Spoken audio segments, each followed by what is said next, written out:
A pregnant teen killed by a stray bullet. Now we have learned the man accused of firing that weapon actually went to police, but was originally let go. The new information coming out in court today as we try to piece together what happened before and after 14-year-old Sonja Harrison was killed. 11 Alive's Joe Hankey was in court as the suspect, Souleymane Diallo, faced a judge. And Joe, what were you able to find out from a detective who took the stand today? Well, Jeff, an APD detective testified a witness after the shooting ran into a wooded area nearby the apartments where the shooting happened, and the defendant pointed a gun at his head and said if he snitched, he would kill him. The defendant then allegedly told the witness to take off his clothes, which he did.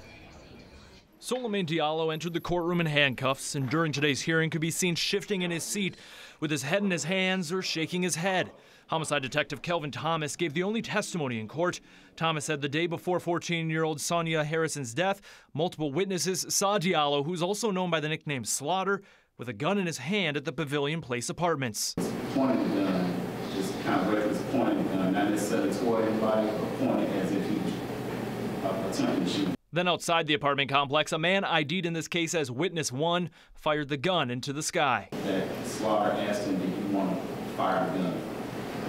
Once they did, he said he fired one time. On the day of Harrison's murder, Thomas says the defendant came to the apartments with another man known as Red, and they actually stopped to see Harrison at her apartment before going upstairs.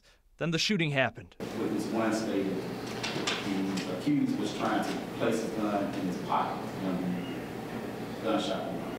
Harrison, who was 8 months pregnant, was found by police dead in her family's apartment with a gunshot wound to her head. A bullet hole led detectives to the apartment above. The witnesses and Diallo allegedly ran after a single shot was fired.